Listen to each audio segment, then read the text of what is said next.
Hi everyone! Today we'll take you to a place you probably haven't explored yet, Roquebrune Cap Martin. This secret gem on the French Riviera has everything: dreamy beaches and coastal paths, plus a mind-blowing modernist villa by Eileen Gray on the Cape, and a medieval hilltop village, Roquebrune, with views that'll stop you in your tracks. But most of all, this town has stayed much more authentic and less touristy than the places you probably know. We went for the full experience. Come along! Nestled between Monaco and Menton, and just a 30 to 45 minute drive from Nice, traffic permitting, Roquebrune Cap Martin is one of the Riviera's beautiful seaside gems. It's super easy to get here by train, but if you want to follow in our footsteps, be ready for a bit of a sweaty adventure.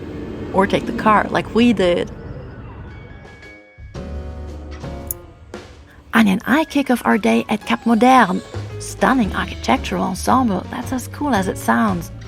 Since we arrived a little early, we managed to grab a coffee from the little food truck right at the starting point of our guided tour. Then we're getting ready for the highlight, a special visit to Villa E1027, the legendary house on Cap Martin, designed by Eileen Gray, the eccentric Irish interior architect born in 1878.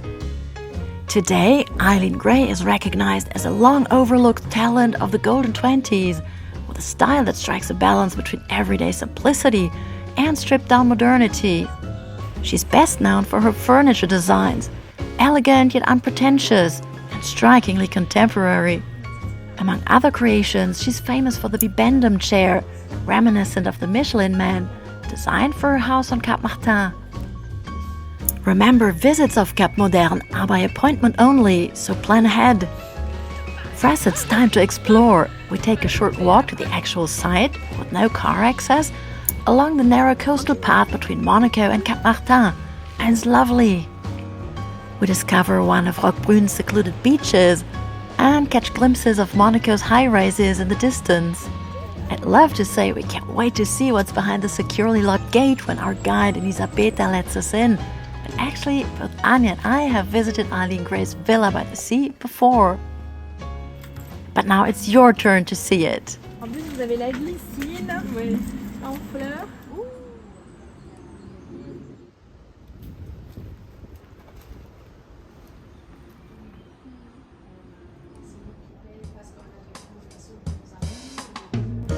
The villa, with its cryptic name E1027, hinting at both Eileen Gray and her friend, Romanian architect John Badovici, is considered a masterpiece of modernist design.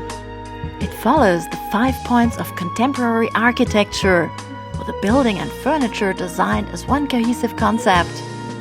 Eileen had dreamed of building a secluded home somewhere between Saint-Tropez and Menton, where she could work and grow lemons. Badovici, who was 15 years younger, encouraged her, and together they found this plot of land on Cap Martin.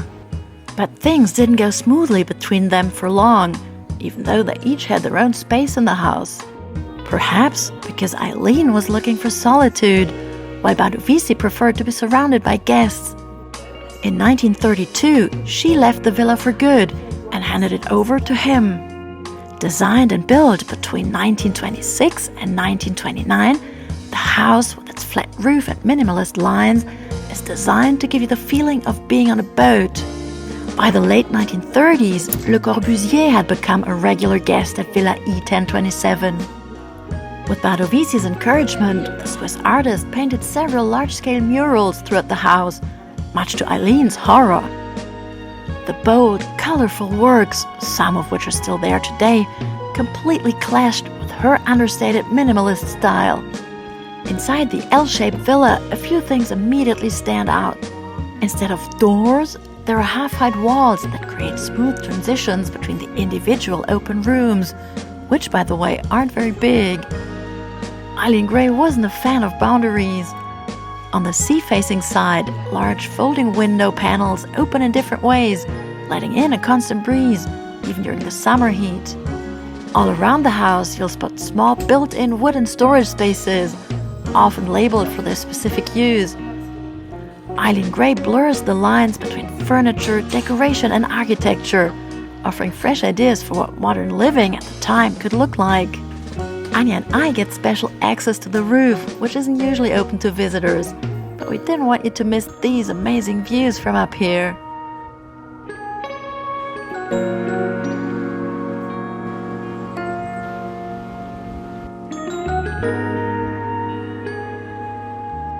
The quirky little structure covering the stairs is not just for show. It actually helped ventilate the house during the summer heat. Behind Eileen Gray's villa, you'll spot several other buildings that make up the listed site known as Cap Modern. The 2-hour guided tour you'll get here also includes a peek into Le Corbusier's famous wooden cabin, Le Cabanon, he designed for himself. You'll also see the restaurant L'Étoile de Mer. Our guide Elisabetta tells us she used to come here all the time as a kid, back when it was still open to the public. And finally, there are 5 minimalist guest units, the camping units, completing this unique architectural ensemble. Then it's time for us to head out. Right above Eileen Gray's villa, there's a little tunnel that takes you from the coastal path to an uphill stretch of the Sentier Massolin. You see those steps? They are 800 to get up to the old town. And this is really for the brave ones. But we decided we'd take the car today. Also, we're not quite ready to explore the old town just yet. It's lunchtime and we've got a picnic planned at the nearest beach, Plage du Buse. Instead of walking all the way back to where our tour started, we take the first path to the left and follow it downhill straight to the beach.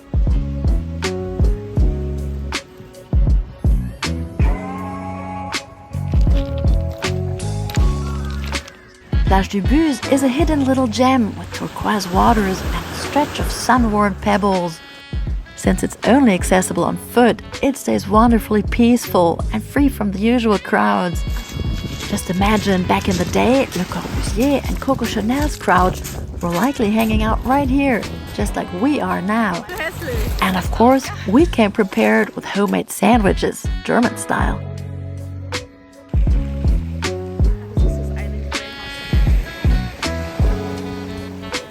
Next, we wanted to show you how to continue along the coastal path all the way to Monaco. But well, we ended up picking the wrong way up. So if you're planning to continue, make sure to stick to the beach all the way to the end, until you reach Le Cabanon du Buse, not to be confused with Le Corbusier's little hut. And this is where the correct path leads upwards. Oh Gott.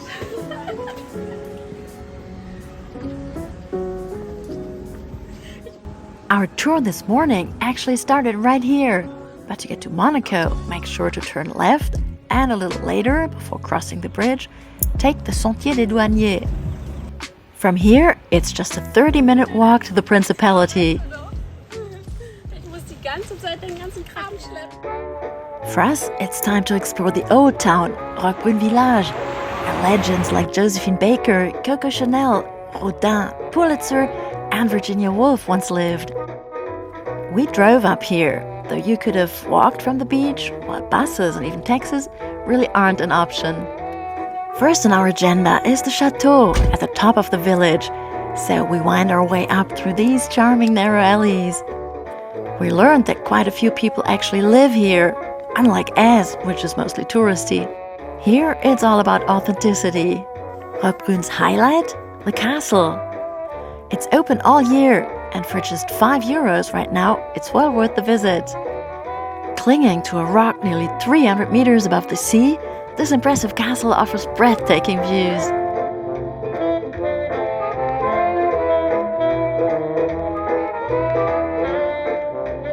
Built in the 10th century, it's a perfect example of medieval fortification and a rare architectural testament to the Carolingian era. It gives you a glimpse into how soldiers organized their lives and the site's strategic role in territorial defense. Take your time exploring. You'll want to snap photos non-stop, promise.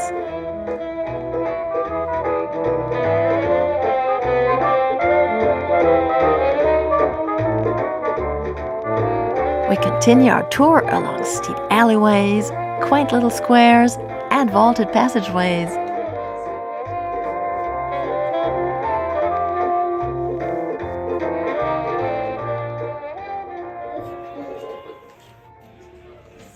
Aside from the castle, you absolutely can't miss Roquebrune's famous olive tree.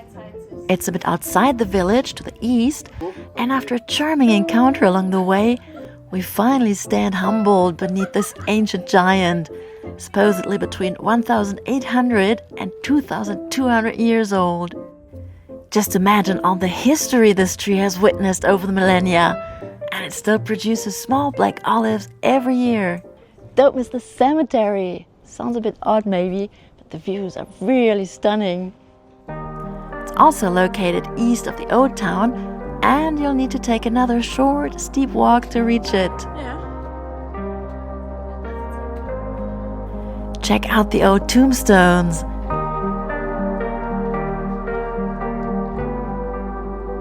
Let your gaze wander over Little Monaco.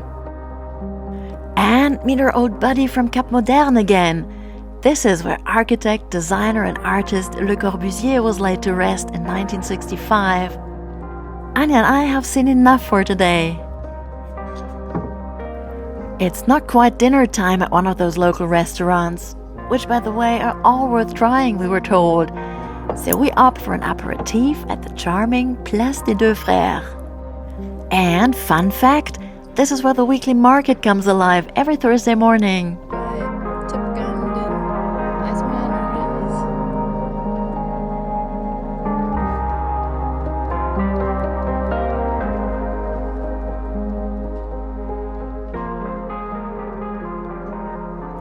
That's a wrap on our Roquebrune adventure, from exploring Eileen Gray's villa to uncovering the old town's hidden treasures. If you loved this journey, hit like, subscribe, and share your thoughts below. Thanks for watching, and see you on our next adventure.